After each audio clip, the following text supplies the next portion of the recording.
চেয়েছিলাম হিস্সা, হয়ে গেলাম বেশ্যা।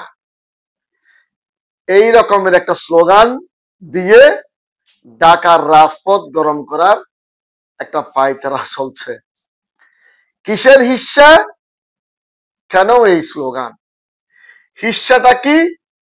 হিস্সাটা হলো যে ইসলামে, পবিত্র কোরআনে কেন পুত্রকে সম্পত্তি দ্বিগুণ, কন্যাকে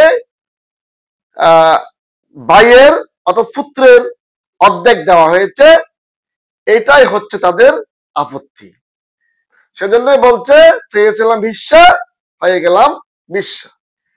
আপত্তিটা তাদের সে জায়গায় যে ভাই বোনের দ্বিগুণ সম্পত্তি পাবে। তাদের কথা হলো ভাই এবং বোন একই পিতার ঔরসে একের মায়ের গর্ভে জন্মিত হলেও এই পার্থক্যের কারণটা কি, এবং এই পার্থক্য যেন না থাকে, সমান সম্পত্তি দিতে হবে। তারা বুঝে না যে, বা বুঝতে চায় না যে সম্পত্তি আল্লাহ রাব্বুল আলামিন বোনকে আরো অন্য জায়গা থেকে দেওয়া হয়েছে, বা পিতার সম্পত্তিতে পিতা চাইলে তার পূর্ণ সম্পত্তিও কন্যাকে দান করে দিতে পারে, এতে তো কোনো বাধা নাই। এখন কেউ যদি তার কন্যাকে না দেয় সেটা ভিন্ন প্রেক্ষাপট, কিন্তু আসলে ইসলাম তো এই ক্ষেত্রে কোনো বাধা দেয়নি যে আপনি আপনার কন্যাকে দিতে পারবেন না। এখন কথা হচ্ছে ওরা বলতেছেন যে না, ইসলাম ঠকিয়েছে, সমান হারে সম্পত্তি করতে হবে। আসলে পিতার সম্পত্তি রক্ষার জন্য যে পরিমাণ রক্ত ভাইদের জড়াতে হয়, সেই পরিমাণ কি বোনদের রক্ত জড়াতে হয়? বোনরা তো থাকে শ্বশুর বাড়িতে, ভাইরা থাকে বাপের বাড়িতে। বাপের বাড়ির সম্পত্তি রক্ষার জন্য ভাইদেরকেই যে সম্পত্তির জবরদখলকারীদের সাথে মারপিট করতে হয়, রক্ত জড়াতে হয়, মামলা মোকদ্দমায় জড়াতে হয়, মামলায় জর্জরিত হয়ে জেলা যেতে হয়, এবং মামলা মোকদ্দমার জন্য টাকা পয়সা খরচ করতে হয়। এইগুলো কি বোনরা করে? বোনরা তো তার শ্বশুর বাড়িতে থাকে, বোনরা স্বামীর থেকে সম্পত্তি পায়, স্বামীর বাড়িতে খায়, স্বামীর বাড়িতে থাকে, স্বামীর বাড়ি তার বাড়ি, সেটাই মূল বিষয়। এখন কথা হচ্ছে নারী কমিশনের সুপারিশে এই জায়গায় আপত্তি। তারা সে কারণে বলছে চেয়েছিলাম হিস্সা, হয়ে গেলাম বেশ্যা। কোন হিসাবটা আপনি চাইলেন এই জায়গায়।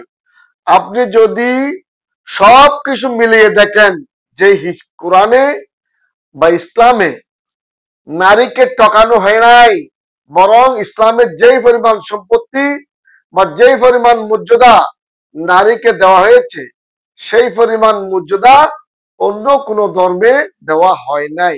এখন নারী যদি নিজের অধিকার নিজে হারিয়ে ফেলে ব্যক্তি স্বাধীনতার নামে, তাহলে তো করার কিছুই থাকবে না। নারীদের যে ইসলাম মর্যাদা দিয়েছে, নারীরা তার স্বামীর বাড়িতে থাকবে, পিতার বাড়িতে থাকবে স্বাধীনতার সহিত। তারা যদি চাকরি করে বাকরি করে, এটা তো কোনো ইসলামের কোনো বাধা নাই। ইসলাম তো বল নাই যে আপনি এগুলো করতে পারবেন না, শুধু কিছু নিয়ম কানুনের কথা বলছে।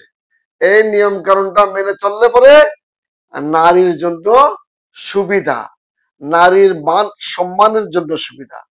যাই হোক, যে যেভাবে বুঝে, আসলে অহেতুক ভাবে কেন যে এগুলো বলে, ইউরোপ কান্ট্রির, ডেনমার্কের, নেদারল্যান্ডের, আয়ারল্যান্ডের অনেক নারীরা আজকে হাহাকার করতেছে যে আমরা নারী স্বাধীনতার নামে ঘর থেকে বাহির হয়ে গিয়ে আজকে নারীদেরকে কাজ করে খেতে হচ্ছে।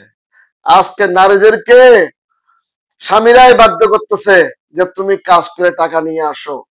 এখন তারা বিভিন্ন কাজে ভালো কাজেও জড়িত হচ্ছে, খারাপ কাজেও জড়িত হচ্ছে। যার কারণ আগে যে জায়গায় নারীরা ঘরে বসে খেতে পারত, যে স্বামীর কথা মানলে পরে স্বামী তারে কি করে ভরণ পোষণ করে, এখন ডিভোর্সের পরিমাণ বাংলাদেশে অত্যাধিক হারে বেড়ে গিয়েছে।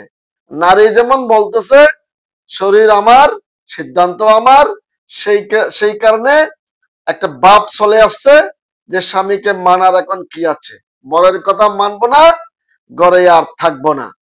এই যে স্লোগান, এই জাতীয় কথাবার্তা বলে স্বামীও করে কি, এই অশান্তি সৃষ্টি করলে পরে উভয়ের মধ্যে মনোমালিন্য হচ্ছে ব্যাপক হারে। এই ক্ষেত্রে দেখা যাচ্ছে যে কি, এখন দেশে ডিভোর্সের পরিমাণ কি পরিমাণ যে বাড়ছে, সেটা ঢাকা সিটি কর্পোরেশনে এবং চট্টগ্রাম সিটি কর্পোরেশন সহ বড় বড় সিটি কর্পোরেশন গুলোতে গেলে বোঝা যাবে। অলরেডি এখানে সেকশন খোলা হয়েছে, তালাক সেকশন। তাহলে কেন এগুলো হচ্ছে? যাই হোক, আর বেশি কথা বাড়াবো না।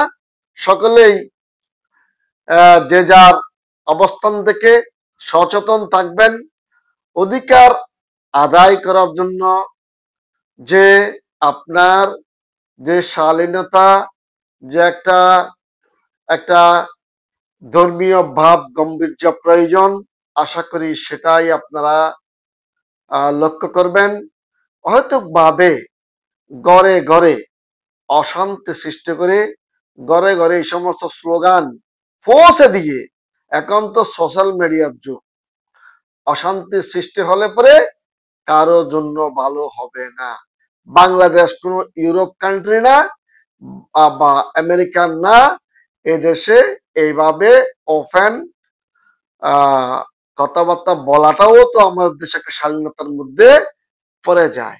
আমাদের দেশে সব কথা সবার সামনে বলা যায় না, আবার সবার সামনে এভাবে ইউরোপ কান্ট্রির মতো পোশাক আশাকও পরা যায় না।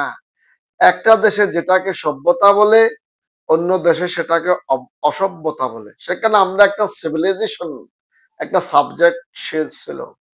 সিভিলাইজেশনে যে অনেক বলা আছে, এক দেশের যেটা সভ্যতা, অন্য দেশে সেটা অসভ্যতা। আমাদের দেশে উলঙ্গপনা অসভ্যতা,